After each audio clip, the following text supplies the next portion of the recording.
Hey everybody, it's Jeremy. Welcome back to Dreamers Game 1, where we are playing Yomi. This is turn 69. Okay, so, right off the bat, we've done a little bit of research in blood magic. So, blood 3, blood 4, and blood 5, all researched. So that is good. What else do we have? We have a dire portent that goes up. So Helheim has thrown up another global. Let's see what happens here. So Helheim, this is a really interesting thing to note. Helheim has put up Vengeful Water again. So real quick, Helheim Vengeful Water. So we'll boom put that up. But also, Ubar has lost both Earthblood Deepwell and what is it? Resources. What's it called? Riches from beneath, right? So the gaining more province income, etc., based off of the resources and more income from mines and Earthblood Deepwell. So that is really interesting. Really interesting. So we will have to keep an eye on that. We did a bit of casting, mostly summons for Corpseman construction, though we did do a Lichcraft as well, and a Ghost General. We have a Gnome Lore that found nothing, an Augury that found nothing, and an Auspex that found nothing, so no boosted gem income to report there. We have a couple of battles. We can make a new profit, but we're probably going to wait on that for specific purposes. We have a couple of battles that we witnessed. Lanka versus Helheim. Let's see how that goes. Alright, so Lanka has a Vampire Lord that they are employing and counter-raiding against Helheim, and this is going to just be a typical, Horde of Skeletons spam. Easy peasy. Very interesting that, again, Helheim has such good province defense for 1 point. I've actually seen this Van here kill things that they should not have been able to kill. So it's actually really funny. They are priests, level holy ones, so they can do a little bit of banishment, but not enough banishment to deal with a whole boatload of hordes of skeletons from a vampire. So good, easy, simple counter rating there. Notably, there is no gear on this Vampire Lord, so there is the chance that he could get mind hunted, right? But Helheim isn't exactly known to be a mind hunter or mind hunting nation, and doesn't. I mean, it's possible that he has broken into some higher astral, but I would normally be like, yeah, this is perfectly fine, right? Like, no need to put the gear on the Vampire Lord if there's very low chance of it happening, right? Like, so, easy peasy. Yeah. Anyways. So Ubar attacks Helheim in multiple locations. This is the first time that we've seen Ubar attacking Helheim for a while, so see how that goes.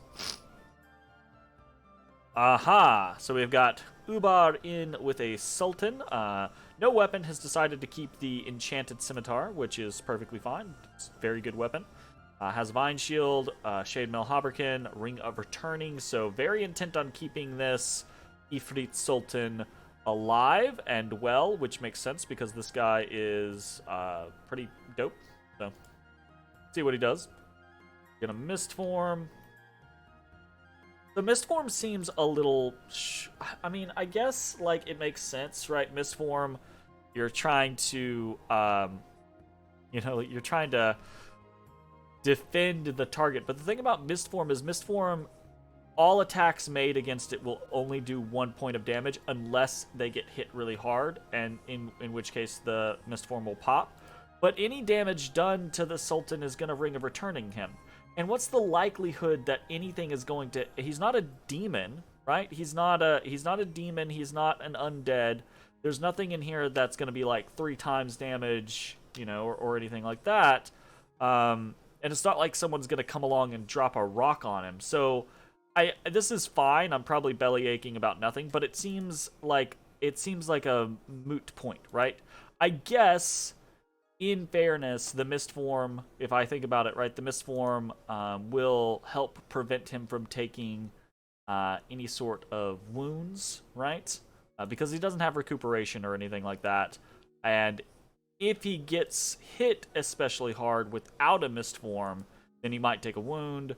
And with the Mist Form, at least it'll absorb that blow and lessen the idea of a wound. Because he is cursed, right? So he does have a higher chance of having permanent afflictions.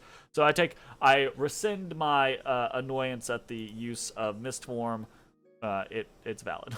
Mist Form, Phoenix Power, Summon Fire Elemental. So he has a Fire in a Jar to be able to summon Fire Elementals repeatedly. He also just has additional gems. So, wow. Okay, that's probably unnecessary. I wonder if he was trying to catch something here. Because this is a lot to commit to just some PD. Interesting. I mean, this wasn't a magic phase attack or anything like that. He just moved in. So, yeah, that seems like a lot for just a PD. Even if you expected like a PD dump, just 2 fire elementals probably would have been fine. Anyways, we have another hit in Pestena. And this is on the fort, right? So this is 2 Shaitans, both kitted out with lifelong protections and rings of returning. They're both, well, no, only one of them is anti-undead demon. So this is probably going to be more than enough. Some fire elementals come out. The imps probably would be more than enough to take care of everything. Yeah, easy peasy. Okay. So, Ubar pops onto Pacena. We take Great Mountains and we meet no resistance, and then we have a battle in the fortification of Hinam. So let's see how this goes. Alright, so we just sent in stacks of Ko-Oni. We have a Ghost General here, the Ashura, right, Akeno, who is leading these individuals. And then we have Akasada, who is here to do the damage. And there's not much left, right? Hinam has spent a turn reanimating again, as many long dead as he can. And he has a handful, the barest handful, 2 Amis, right? An air, or a earth and an astral Ami, a lizard shaman, a Ketasot with the lifelong protection. That is somewhat annoying. And then 2 Horite shamans. They're going to be doing the best they can. Our Ko-Oni, we're not waiting around this time. Ko-Oni into the breach. Max squares of Ko-Oni should pop these Rephites, right? They're big, but they're not overly well protected. They're not overly overly high defense, right? They do have a shield, so that protection does come into the mix, right? But against 5 relatively high damaging club attacks, we should see them pop relatively quickly. I say relatively quickly. Yeah, it's not crazy quick or anything like that, but is what it is. Ooh, Blade Winds. That's gonna fuck us up. Now, ethereal earth elementals, that's a problem, right? We have Akasada casting, right? In the attempts to try to blast through some of this chaff. I think we have move forward and cast on. And it does look like we are slowly but surely whittling through. I'm actually surprised that the morale is holding on these Ko-Onis, truth be told.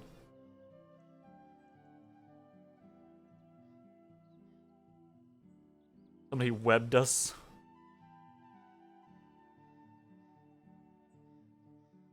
So this is a mistake here. Not having... Oh, well, I guess it's not really a mistake. It's not an option, right? I don't have the ability to attack rear with them, so there's that. Looks like some of them are fleeing, but others are not, which is good.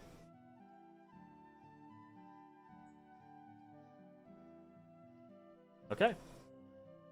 Looks like that's pretty much it. Got a handful of archers on the wall. And that is that. So, again, I don't think that battle report 100% matched there, because we lost way more in that, the battle that we saw just then than we actually did. We actually lost very, very little in that fight. Our co-Onis kind of actually chewed through everything that got thrown at them. We did end up finding a lodestone amulet, lead shield, a bracer of protection, and a dragon helmet. We raised a temple. And that's that. So we have taken the fortress of Hinnom. There's also, we get attacked by an ice elemental. A scout dies in Helheim's territory. I'm not really going to list that because it's just whatever for Vengeful. So battles 2-0 versus Hinnom. So pretty happy about that. The whole what I expected to happen in the Fortress of Hinnom happened exactly kind of like I expected it to. And we took the fort. So very happy about that. Okay, unexpected events. We have some Dominion bonus in Mulliton. We have Bad Harvest, so minus tax in Mulliton.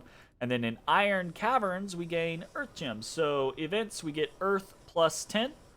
So that's pretty exciting. Pretty happy to have additional Earth Gems. I do, I will say from the previous player, taking over for the previous player, I do appreciate luck scales. Luck scales are probably my preferred way to play.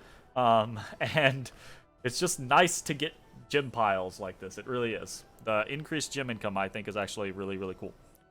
So, anyways, moving on. That's all for unexpected events. We've started to destroy the fort in Cormark, but it's going to take a little bit. What are we doing? Movement-wise, we've taken Hinnom. We need to get the unrest down here, and part of the way that we get the unrest down here is get our demons the fuck out of here. So we are immediately going to move Akeno and just Akeno up to Cormark in order to help siege that location down, right? We have Eagle Reach Mountains over here where there is a Melkart. We are going to try to pop that Melkart under the assumption that Hinnom just throws in the towel and doesn't bother moving. If Hinnom moves, then we'll continue to counter raid and see how it goes. But we're sending in a multiple kill squad. The idea here being, because I have two decent ways of dealing with the Melkart right now. That is sending in an army and swarming him of like co-Onis, right? They'll kill him. He'll kill a bunch of them, but they'll kill him.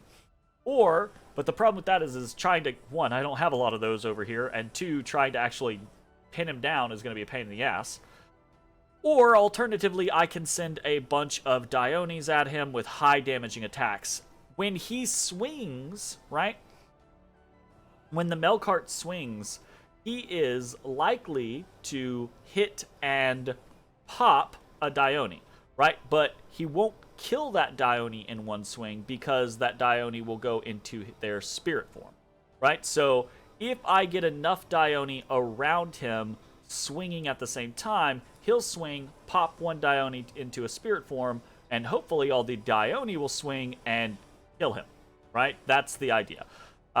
It's likely that trying to gamble with something like this, we will lose a Dione or two. Preferably not, but it's likely. I just don't really know what else to do about it right now. My hope is kind of that he just doesn't do anything and we get lucky, or that he moves off into somebody else's territory and decides to just putz around for a little while. But I don't know. I've not really been in conversation with Hinnom. I did message them about the battle at Hinnom and the battle at Moreni, so there was a little bit of back and forth, and they're seemingly being a good sport about the loss, right? They're not being an a-hole about it or anything like that. They're just not being like, we're not pen pals now, basically. So there's not like a lot of conversation going back and forth. So it is what it is. But that does pretty much seal the deal. I think Hinnom, the deal has been sealed on Hinnom for a while now. It's just been a matter of how long does it take me to close it out. It's basically done now, right? We've got Cormark is one last little holdout, but there's nothing there. We're going to be able to siege it down in another 2 turns or so, and then it'll be done. And then we have this single Melkart who's going to be a terror until something happens to it. So, is what it is. But that is basically it for Hinnom.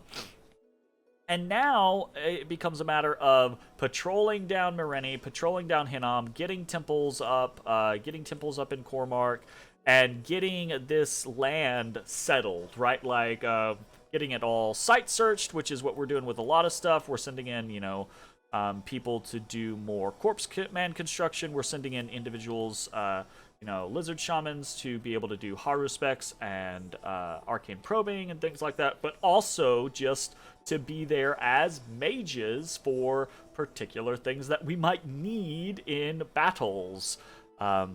And that brings us to like the next big thing that we're going to talk about before we really jump into what we're doing this turn. And that is I believe this is the turn. It might be next turn, but I believe this is the turn that I end my nap with Urmor.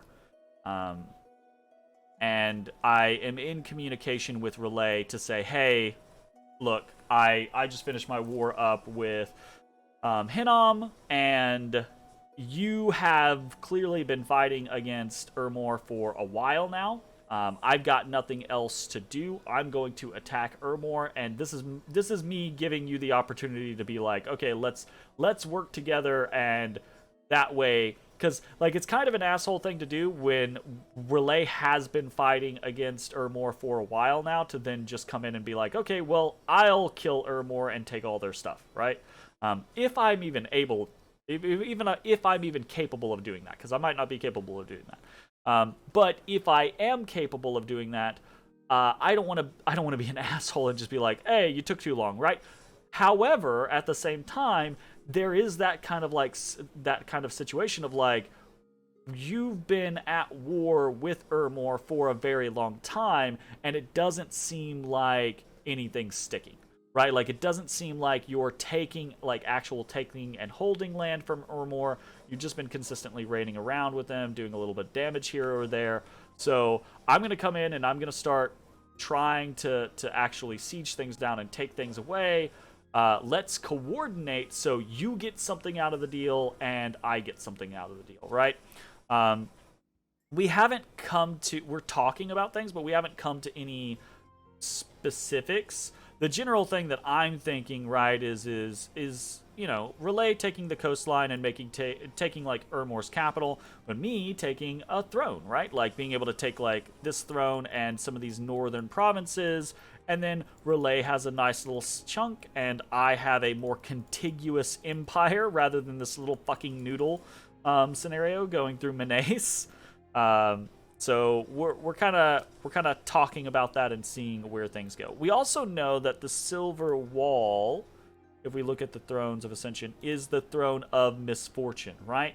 And this actually isn't great for us. We've got Luck 3. I would prefer to keep Luck 3.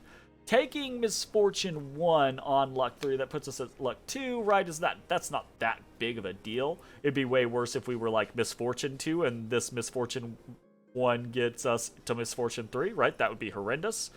So we could take this and utilize it. The big bonus there being is the +4 Astral Pearls per turn, being a pretty big increase to our overall income. So push come to shove, I probably would cap that throne. But anyways, that is neither here nor there. Let's talk about what we actually are doing this turn. We've seen one of the things that we are doing this turn. Temple in Hinnom. So boom, buildings, temple +1. That is one of the first things that we are doing because we want to get our Dominion over here. Specifically because we want to start spawning Oni over here. One of the things about having a larger empire, right, for Yomi means more places where you can drop a temple, more places where you can generate Ko-Oni, more opportunities for that type of shit. Shambolic is going to be another great place. It is a highlands that will give us the opportunity to have Oni and Kuro Oni and our special sacred Oni. So we're probably going to try to get a temple and a lab up there in the near future, but other than that, there's not a lot of specific territory in Hinnom that is mountainous. I guess Bellfields would be nice. Great Mountains would be nice. So we'll probably look at that. But we're definitely going to look at Moreni and Hinnom and try to get temples up so we can spread our Dominion around and try to actually start spawning Oni in our Hinnom territories. So we got that going on. We've got a little bit of recruitment. We've got 2 Oni Shugo, we've got 2 Naminari, and we've got 1 Sorceress. So there's that. And that is all relatively normal. We have our second Sorceress has spawned out of Molaton. We're immediately sending her over to Moreni so that she can start doing things like Auspex, right? Just to double check. I think Hinnom has done a decent job of site searching for like air in this area.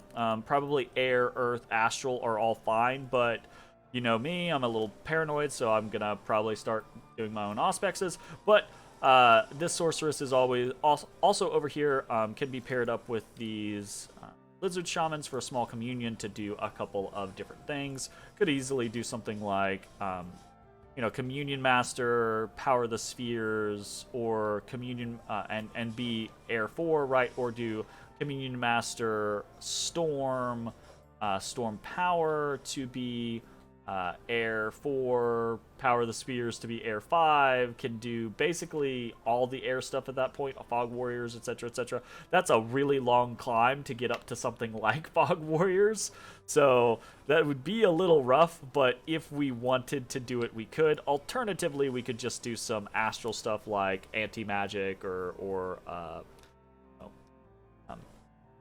Doom or something like that. I think we have access to Doom. No, we don't have access to Doom. We are 1 away from Doom. Well, we probably need to fix that. Anyways, so got that going on. We have some rituals. So we've got 1 Augury. We've got 1 Auspex. We've got 1 Voice of Apsu. We have 9 Corpse Constructions. We have a Ghost General, a Lichcraft, and a Cloud Trapeze. So let's take a look at some of those. All right. The big ones here are the Ghost General and Lichcraft. The Cloud Trapeze is just Olga, the Sorceress, heading over to Moreni. So you can notice that we do have a Stealther heading into the Urmorian territory, and this is actually our first Lich. Kitted out with a Shade Mail, Lodestone, and Amulet of Anti-Magic, sitting at 25 resistance. So this is partially because of Drain Scales. So probably not going to have that over here. Well, actually, it is, because it's in our Dominion. That's funny. But it's going to be -3, so it would be 22 in Urmor's actual Dominion proper. 22 is still pretty respectable. I'm considering throwing something like a Crown of Lead on my Liches just to add to the mix. I don't think they need a...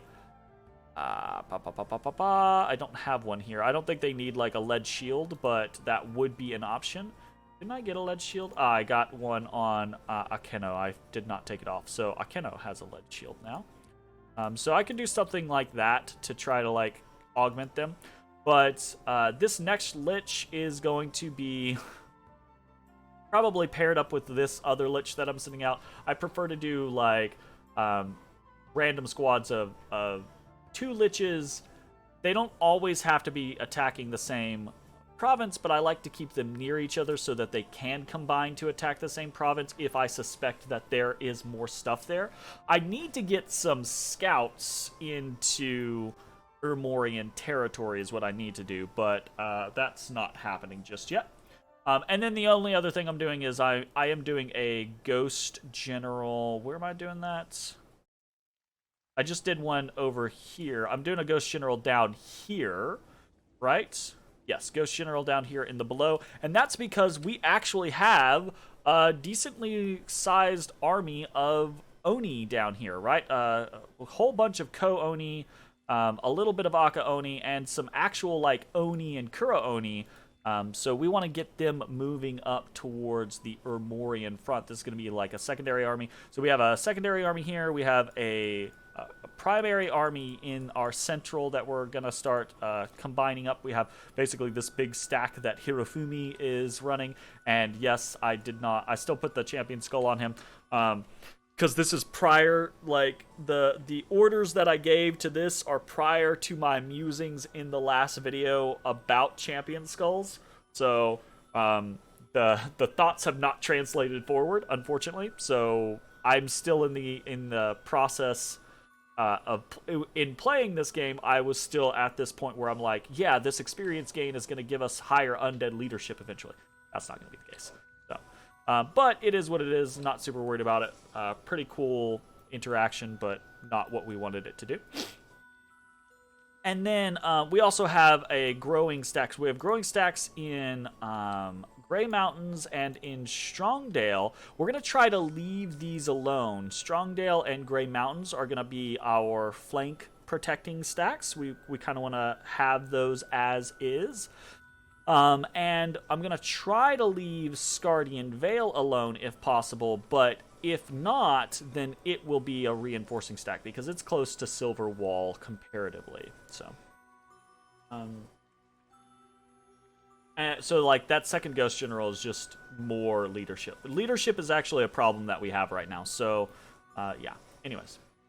Forging. We're doing quite a bit of forging this turn. We are doing a 1 Lightless Lantern, 1 Owl Quill, 1 Armor of Knights, 1 Scutata Volturnus, 1 Dragon Helmet, 1 Ring of Regeneration, 1 Crown of Bones, and 1 Champion Skull, 1 Lodestone Amulet, and 1 Skull Staff. So, we've got that going on. Put this in. And then we'll talk about some of the reasoning for that. Most of that, all of the armor, like, you can just see, right? Like, we've got a Scutata Volturnus, Dragon Helmet, Armor of Knights, right? We don't have a Boots of the Messenger coming out this turn.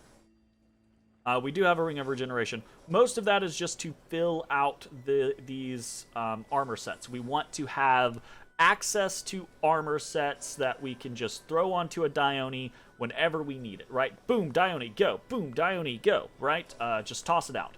That way we have the ability to be a little flexible in who we send out from where, etc., etc.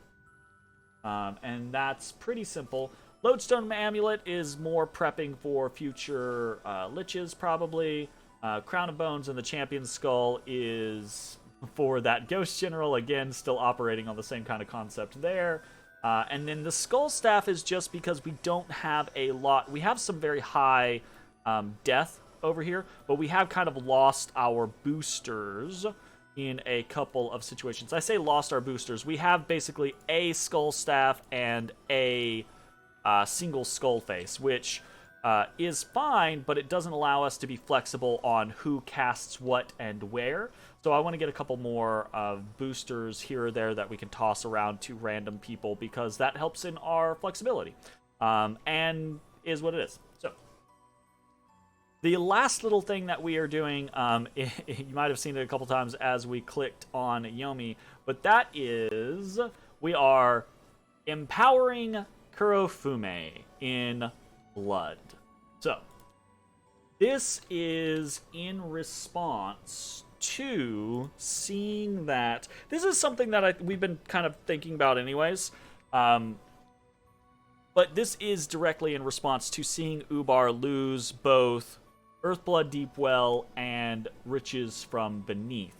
And that is, we've been talking about what do we do with our Earth Gems for a while. We have 21 Earth Gems for income. That is pretty high, and we have a decently high bank of 204. That's pretty nice, but we don't have a lot of things that we can do with Earth. We could try to go into some kings, right? But I think those are already taken up. We could try to go into more troll kings. Troll kings make excellent thugs, and the trolls are pretty good units, right? But they're also very expensive, very high upkeep, and that would fuck us very quickly, right? We could do things like bears. They are ethereal. They're pretty decent, but they can get mind controlled pretty easily, etc., etc.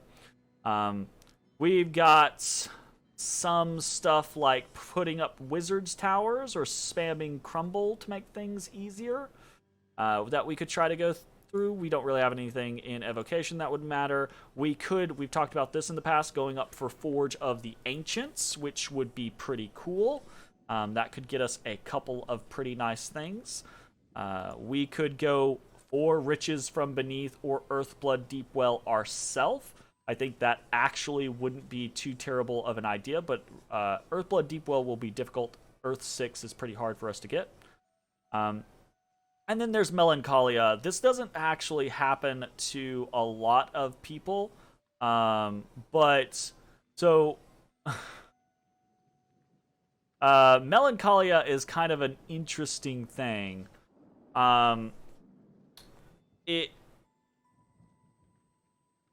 No, never mind. Melancholia is not what I'm thinking of. No. Sorry. This is you cast it on a single province. I mean, we could do that, but what was I? I think I was confusing that with the. Is it? I was confusing that with Mechanical Militia. Never mind. So I was thinking Melancholia was a province defense situation. Mechanical Militia is a defensive mechanism that the higher your province defense, the more province defense stuff you spawn, mechanical men, and then over 20 you spawn iron flies. It's a very interesting defensive statistic because if you have high PD, you can actually make yourself very difficult to raid effectively or efficiently, I guess is the better way to say that. But that is way beyond what we were looking at, so ignore that one. Anyways, so we have all these Earth gems. We have an opportunity to potentially throw up an Earth global, but the problem is we don't have a high Earth caster. The highest that we have is Felman right now, and Felman is a Troll King with Earth 3. We can throw Earth Boots on him, and then he's Earth 4. You can't do anything with Earth 4, right? Like, none of the things that we talked about just then are Earth 4. Kings are Earth 5, right? Like, Troll Kings you can do, right? Can't really do Wizard's Towers. That's Earth, I guess Earth 4 we could do Wizard's Towers, sure. We can't do Iron Walls. We can't do Crumble. We can't do Forge of the Ancients. We can't do Earthblood Deepwell or Riches from Beneath. Earth 4 is just not high enough. So this is something that we were going to do anyways because of our run-up blood to get vampires.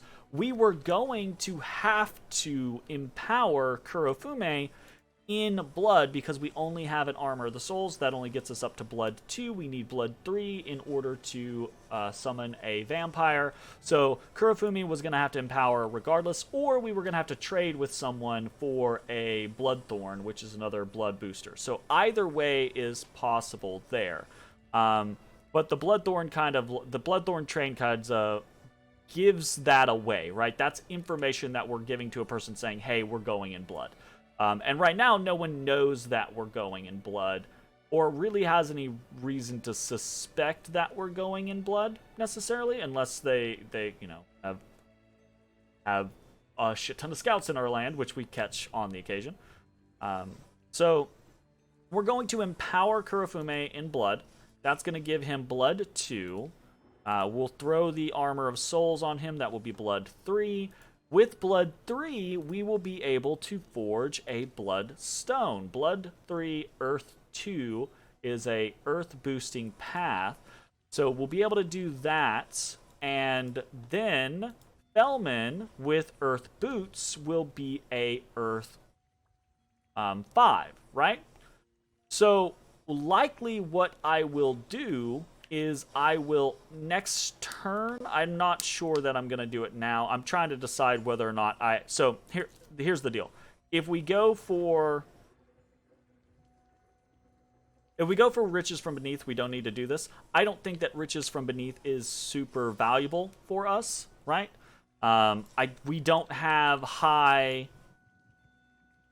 We don't have high resources, right? We don't have production. So we're not going to gain a lot of income based off of that. And we don't have a crazy amount of mines, right? So we're not going to gain a lot of income off of that. We will gain some income, but it's not a crazy amount. Whereas if we put up Earthblood Deepwell and we're able to keep that up, that'll be 41 Earth Gems per turn. And even if Earth doesn't have like the greatest summons or anything like that, we can just forge a shit ton of crap. We can have like Armor of Knights on every single commander that we have. We can have Armor of Knights and Lodestone amulets on every single commander, and then we can start doing crazy other dumb shit. Earth boots on every single Earth caster. It's like basically the point when you get to the point of 40 plus gem income per turn, you start to be able to just do dumb shit with your gems, right? So that I think is potentially more valuable than going for riches from beneath. But I'm not positive. And I'm also not positive that Ubar isn't going to just immediately put this back up. So, and I don't want to run into another Well of Misery situation. So what I'm doing is I'm going to empower Kurofume because that is something that we already needed to do. I was just waiting on it just in case he gets horror marked and etc. etc. We want as few turns to go by in between him empowering and us casting a Curse of Blood so that we get a vampire as possible, right? Like we want as few turns to pass there as possible. But now we can do this. We can empower, then we can immediately make a Bloodstone, and then after that we'll probably be able to do a vampire, and that gives us time to put the Bloodstone on Felman, right? We'll have an Earth 5. Earth 5 is going to be useful for us regardless of what else we decide to do, even if we don't do anything with our Earth Gems. And then if Ubar doesn't put back up their globals, right, then we maybe empower Felman and put up Earthblood Deepwell ourselves, right? But the thing is I want to see if Ubar is going to immediately next turn put up Earthblood Deepwell. Because if they do, then that empowerment's a waste, right? Like, if there's a turn or two that we wait, then, or even just one turn, right? There's a better chance that Ubar's not going to put up that Earthblood Deepwell. Who knows, right? They could wait. We could wait 3 turns, and then they're like, yeah, now we put it up. So, yeah. We're going to see how that goes. That's the generalized plan. And we are starting to... Hinnom's basically done. We're prepping towards Urmor. That's the big thing. Obviously, so we've talked about this a little bit in the past. It had seemed like Ubar had entered into a Cold War with Helheim. That war is no longer cold. They are back in the thick of action with Helheim. So Ubar and Lanka versus Helheim continues. Helheim has asked us to enter into that war, and I have considered it. Whereas Ubar has asked us once again to help get rid of Vengeful Water. I'm not gonna, right? I've basically said, oh, I don't really have the gems to help for Vengeful Water. Unfortunate, can't really do anything about it. And I've also kind of staved off on Helheim, saying, look, I really do want to help, but I'm still wrapping up Hinnom. I'm basically wrapped up with Hinnom. And while I want to help, I'm really worried about Urmor, right? I don't want Urmor to sit here with Arcane Nexus for, another 15 turns, 20 turns, while everyone else is doing everything else.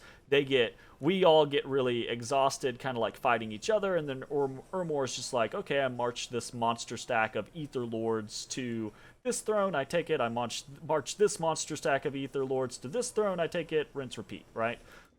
So that is, that is actually something that they could do if they're given enough time, even though they are small. Stacks of things like Ether Lords or dozens of golems with a lot of empowerments or things like that. There's a lot of things that they can do with just a massive, nasty income from Arcane Nexus. So, anyways, I've kind of like given some excuses to kind of give myself some breathing room. Although they are only halvesies excuses. I do want Helheim to have Vengeful Spirits to be able to fight against Lanka and Ubar, because I think if Lanka and Ubar beat Helheim, then I don't think they're looking at each other necessarily. I think they're looking at me, basically.